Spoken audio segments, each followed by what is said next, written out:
Mdada ni mzuri afu unakuwa mweusi, atakuoa nani? Kwani weusi waolewa? Yaani weusi wanaolewa wanakuwa wafanyakazi wa ndani. Wewe ushakuta msichana wa ndani anakuwa mweupe? Ushakusikia kuna usigero mweupe? Hakunaga. Haijawahi kutokea. Wadada weusi wengi wanaishia kuwa mausigero. Mtu ambaye anaoa mdada mweusi hamna. Labda kama ana hela. Ndio anaweza kaoa mdada mweusi. Okay.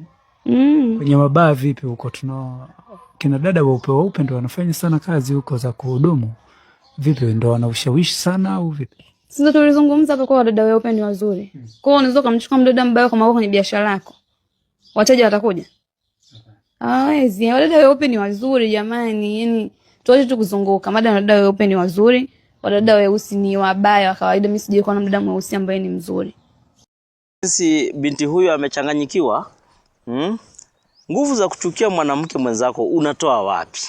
Kwa sababu mtu ni mweusi, sasa wewe unajiona ya kwamba kama wewe ni mwepesi tu, pengine umejibleach hadi umeanza kukua hapo na rangi za kiajabu ajabu, unaanza kuona ya kwamba wale wenye hawajableach ama wale wako na sura natural sasa ni wapumbavu. Yaani unaona wale ambao wako na sura zao za kiasili ni wapumbavu sana. Haimaanishi ya kwamba urembo ama weupe ndio urembo. Unaweza kuwa na huo weusi lakini bado wewe tu ni mrembo tu, bado wewe ni kidosho tu kulingana na jinsi ambavyo umejiweka, sivyo? Unapata kwamba mabinti wengine pia wanatumia vipodozi vingi sana ambavyo vinafika mahali vinaharibu nyuso zao. Unapata pia pimples zinaanza kujaa kwa uso. Sasa unapata ule weupe ambao wewe ulikuwa nao umeanza kuharibiwa na vipodozi, bleaching bwana. Unatumia vipodozi vya aina mingi hadi wewe mwenyewe hujui kuvitumia. Ndipo unafika mahali unapata ya kwamba ule weupe ambao ulikuwa nao umeanza kuyeyuka.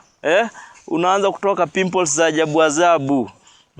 Haimaanishi ya kwamba watu weusi sasa ati ni wajinga ama watu weusi ni watu ambao hawana maana katika jamii, ama tu watu weusi tu wanafaa tu kukua vijakazi vya nyumba. Kwa hivyo huyu binti naona kidogo tu amejisahau, amepagawa, na pia yeye ni kama huyu ni mtu asha give up in life bwana.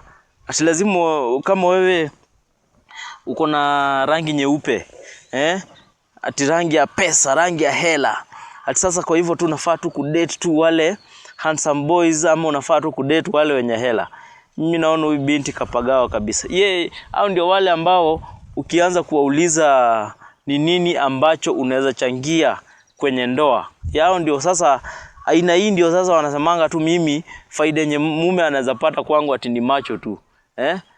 Yaani hauna kitu kingine ya kupeana katika jamii.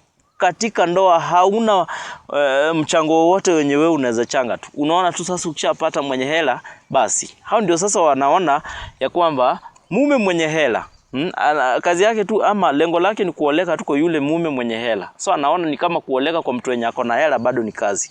Hawa wanajipagawa hawa. Tunaweza waita wasienzi tu au sio?